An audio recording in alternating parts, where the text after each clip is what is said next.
Pajak berfungsi sebagai salah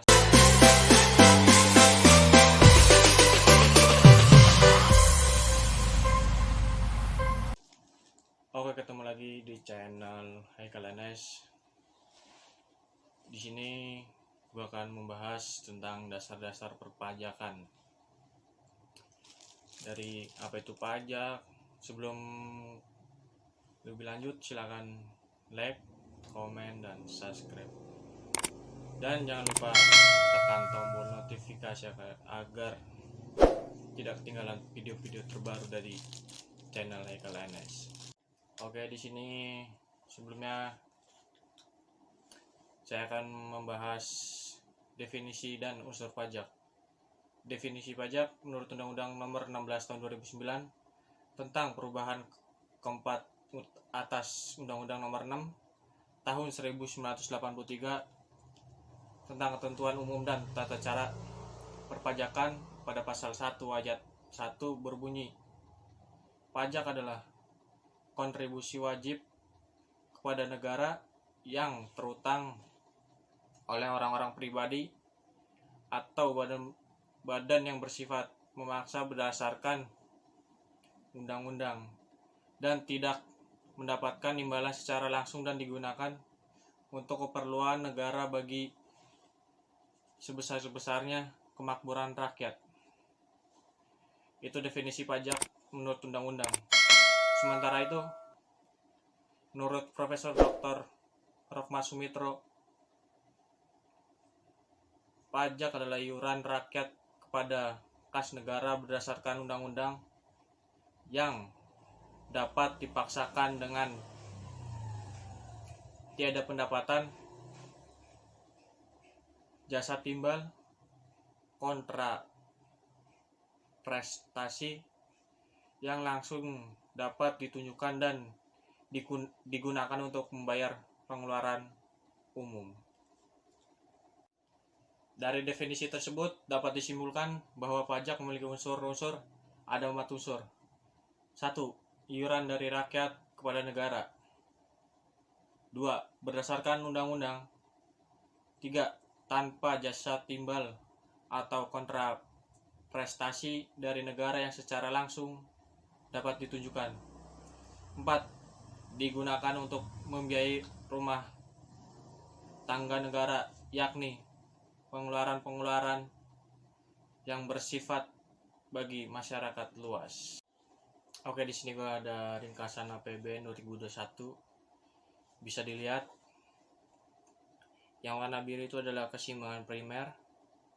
Yang biru tua itu adalah defisit anggaran, dan sedangkan yang merah adalah defisit terhadap PDB. Keseimbangan primer yaitu selisih dari total pendapatan negara dikurangi belanja negara di luar pembayaran bunga utang. Sedangkan defisit anggaran adalah terjadi ketika pengeluaran melebihi pendapatan. Itu adalah defisit anggaran. Sedangkan defisit terhadap PDB adalah produk domestik bruto. Kementerian Keuangan Kemenku mencatat defisit anggaran pendapatan dan belanja negara APBN sepanjang 2020 sebesar 956,3 triliun. Jumlah tersebut setara 6,9% dari produk domestik bruto atau PDB. Ya, bisa dibilang pengeluaran sama pemasukan banyak pengeluaran ya, seperti bantuan sosial yang pernah kita dapat semenjak adanya virus COVID-19 ini. Menteri Keuangan Sri Mulyani Indrawati mengatakan realisasi defisit anggaran sampai dengan bulan lalu seiring dengan besarnya belanja yang dibutuhkan pemerintah untuk penanggulangan pandemi coronavirus Dianse 2019 atau COVID-19. Defisit di negara lain belasan dan puluhan persen. Kontraksi di kuarter 3-nya juga masih minus. Kita berharap Indonesia lebih baik dari per grupnya, kata Sri Mulyani dalam konversi APBN laporan periode realisasi September. Bisa dilihat siklus penyusunan APBN 2021. Januari 2020, Presiden menekan arah dan kebijakan serta prioritas pembangunan nasional. Pada tanggal 16 April 2020 bisa dilihat penyusunan. Pada tanggal 8 Mei 2020 surat bersama pagu indikatif dan rancangan RKP. Pada tanggal 20 Mei 2020 pengajuan kerangka ekonomi makro dan pokok-pokok kebijakan fiskal serta RKP ke DPR. 5 Agustus 2020 surat bersama pagu anggaran dan penyusunan. Pada tanggal 14 Agustus 2020 pidato kenegaraan Presiden RI. Pada Agustus sampai bulan September pembahasan RUU dan nota keuangan RAPBN 2021. Pada tanggal 26 Oktober 2020 Undang-Undang Nomor 9 Tahun 2020 tentang APBN 2021 disahkan. Pada bulan November 2020 penetapan rincian APBN dalam peraturan Presiden. Masih November 2020 penetapan dan penyerahan DIPA. DIPA adalah daftar isian pelaksanaan anggaran, bisa disebut DIPA. Oke, kita akan lanjut dengan fungsi pajak. Ada beberapa fungsi pajak, yaitu 1. Fungsi anggaran budgeter.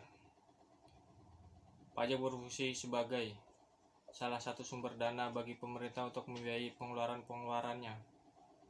2. Fungsi mengatur atau reguleran. Pajak berfungsi sebagai alat untuk mengatur atau melaksanakan kebijakan pemerintah dalam bidang sosial dan ekonomi. 3. Fungsi stabilitas. Dengan adanya pajak, pemerintah memiliki dana untuk menjalankan kebijakan yang berhubungan dengan stabilitas harga, sehingga inflasi dapat dikendalikan. Hal ini bisa dilakukan antara lain dengan jalan mengatur peredaran uang di masyarakat, penggunaan pajak, dan efektif dan efisiensi. 4. Fungsi redistribusi pendapatan. Pajak yang sudah dipungut oleh negara akan digunakan untuk membiayai semua kepentingan umum, termasuk juga pembiayaan pembangunan, sehingga dapat membuka kesempatan kerja yang pada akhirnya akan meningkatkan pendapatan masyarakat. Dan jangan lupa bayar pajak agar pemasukan negara lebih bertambah lagi dan tidak ada hutang. Oke, terima kasih. Sekian video dasar-dasar perpajakan dari saya. Jika ada kesalahan ataupun bisa dibenarkan,